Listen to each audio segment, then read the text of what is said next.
Les nouvelles technologies profitent aussi aux agriculteurs. Ils sont de plus en plus nombreux à les utiliser.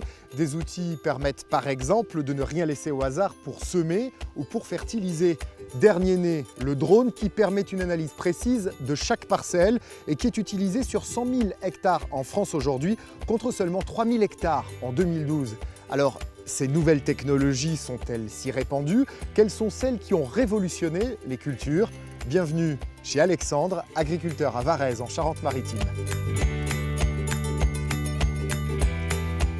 Bonjour Alexandre. Bonjour. Merci de nous accueillir sur cette exploitation. Vous pouvez nous la présenter en 2 mots? Oui, tout à fait. Donc, je suis exploitant sur 250 hectares, sur des cultures blé, orge, colza, maïs, tournesol. Et vous avez une particularité, c'est-à-dire que vous avez passé dans le cadre de votre métier d'agriculteur le brevet de pilote de drone que vous utilisez pour vos cultures. C'est un outil qui pour moi est très utile puisque ça me permet de faire une cartographie de mes champs, de pouvoir ainsi apporter la bonne dose d'engrais au bon endroit. Donc vous filmez les parcelles avec votre drone, vous les faites analyser par un prestataire, vous repartez avec une clé USB que vous mettez dans votre tracteur. Exactement. Et là, vous savez à quel endroit vous devez mettre de l'engrais, moins d'engrais ou plus d'engrais. Exactement.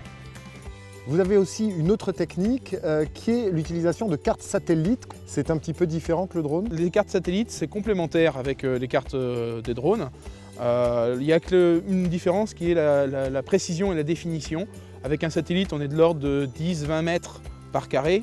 Alors qu'avec un drone, on peut descendre jusqu'à 30 à 15 cm même. Alors Alexandre, on voit au fond des silos à grains avec des antennes, c'est une nouvelle technologie. Est-ce que vous pouvez me montrer et m'expliquer? Oui, tout à fait. Alors l'antenne ronde qui est sur le tracteur est connectée en fait à l'antenne qu'on voit sur les silos. Exactement, ces 2 antennes communiquent ensemble et avec le satellite également et permettent une triangulation pour pouvoir positionner exactement le tracteur au centimètre près dans le champ.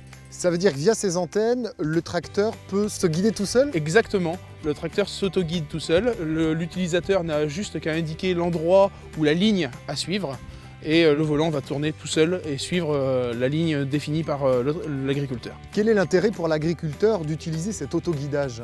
C'est une économie de carburant, de temps et de gagner en précision, notamment sur certains travaux comme des semis où on a besoin de précision à 2-3 cm. Sur les 270 000 exploitations céréalières, nous le savons peu, une grande majorité est déjà dotée de technologies de pointe. Capteurs hydrométriques pour l'irrigation, autoguidage. Les applications smartphone dédiées sont aussi en plein développement, tout comme les drones, qui auront sans doute demain une place prédominante dans les nouvelles technologies.